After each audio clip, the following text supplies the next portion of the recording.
Good morning. I will be discussing a linguistic analysis of the passive voice in Portuguese.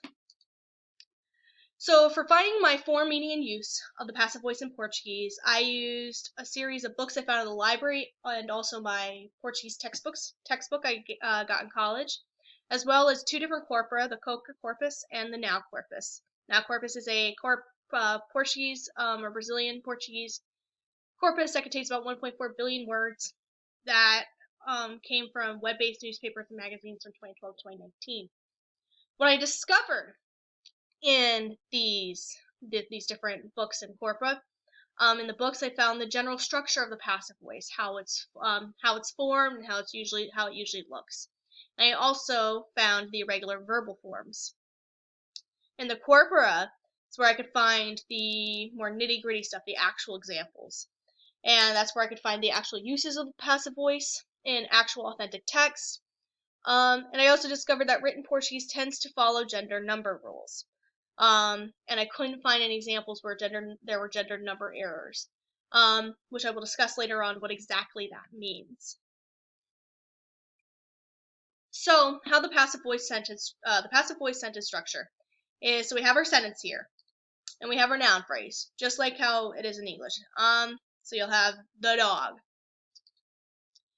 For Portuguese, the next step would be you have an optional auxiliary verb, such as poder, precisar, dever, ter, que, tergi, which is like to, can, needs to, should, has to.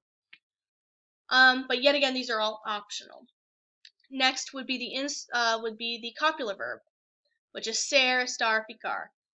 Ser and estar are both the copulas in Portuguese. They both mean to be, and ficar means to become, so that's why it's also included in there.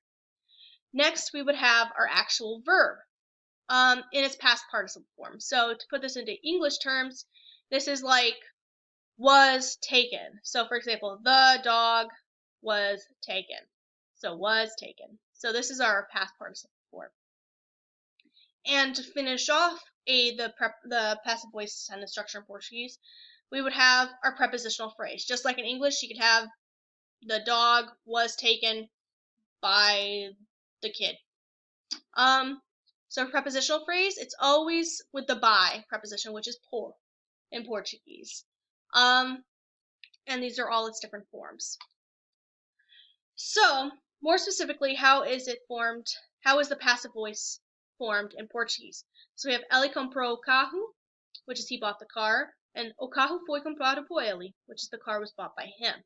So how we are going to do this is we take the noun phrase, the predicate noun phrase, and move it into subject position. Once we do that, we will insert the prepositional phrase, por. Once we have that, that means we now have an opening for our original subject to move into the direct object part. And once we have that, we have o carro comprou por ele, which is the car he bought by ele. Doesn't make sense. So what we need to do is insert ser, our copular verb. Now, we need to look at a couple things. We will notice that o carro is singular, and comprou is in the past tense, which means our ser verb will need to be in the past tense and singular, which will be foi. After that, we need to look at comprou. We need to change it into its past participle form. But we need to notice comprou needs to reflect the gender number of o carro. So it'll be masculine because it's o carro, and singular because it's not carros. So it'll be comprado. So it is o carro foi comprado por ele. And so, as I've previously stated, the prepositional phrase, like in English, is usually optional. There's a lot of times where they just don't include it, usually for any number of reasons. And so, although another thing I wanted to mention here is that although there is a grammatically correct form, spoken Portuguese contains quite a bit of variation, specifically in the verbal and nominal agreement paradigms and number. So, for example, over here, everything matched. O carro, foi, singular, everything singular. It's not always like that. So, we could have in spoken Portuguese, os projetos foram arquivados. What's really complicated about this is that os is plural and foram is plural, but projeto and arquivado are singular? Well, because os and forum, especially forum being the verb, kind of being like the heart of the sentence, is plural, it means everything's actually plural. And this can happen oftentimes in spoken Portuguese, but not as often in written Portuguese. So what I ended up, when I went to try and find the meaning of the passive voice, I found this quote, which is, the passive voice is used to show interest in the person or object that experiences an action rather than the person or object that performs the action. In other words, the most important thing or person becomes the subject of the sentence.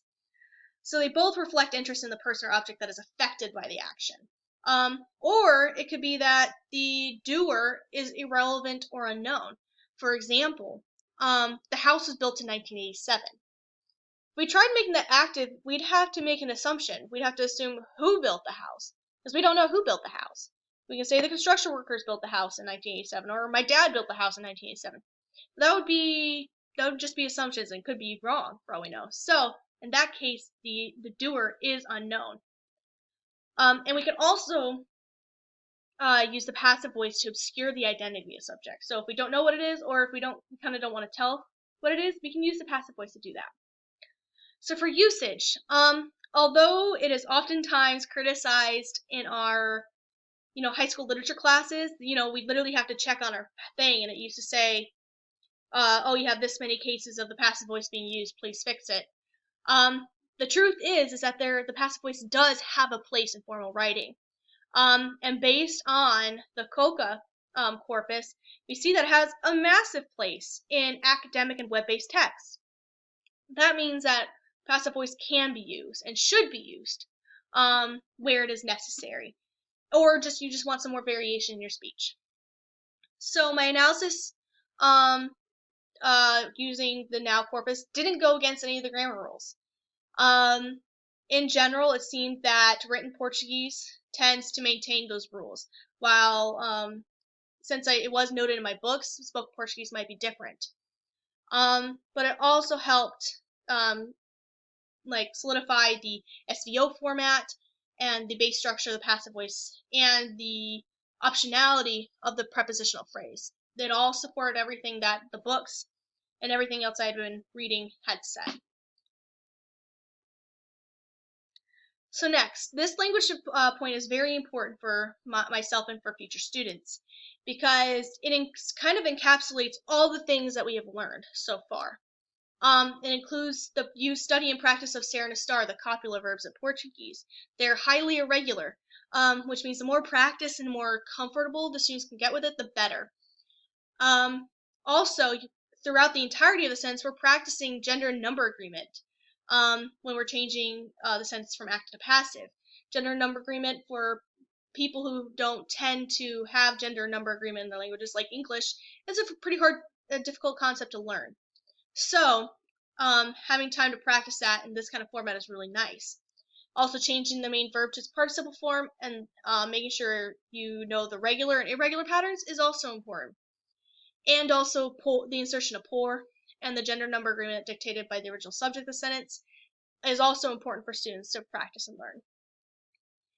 And most importantly, I think before students had to write in the active voice, which dictates who's doing the action. Now the students that are they can focus on who's receiving the action.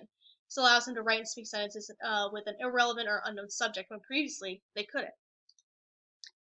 So yes, I do believe there are cross-linguistic influences. I know I personally will be using instead of using a tree, because I know it's not people we aren't supposed to consider using trees in front of students. I think using sentences and showing the movement just within the sentences would really help students understand what's happening in the sentence, because they're able to recognize that there's similar words, but how things get into certain places can get a little confusing. So I think using a tree-like thing would be really nice. And so for my intended audiences, I think it should be an intermediate level or higher, whether that's in high school or college. And at this point, I've chosen them because they understand some of these more complex, like verbal structures, such as ser as a star, and they understand irregular forms of the past. It'll be a good time for them to learn irregular forms of past participles. And at this point, they should be practicing kind of how to vary their speech.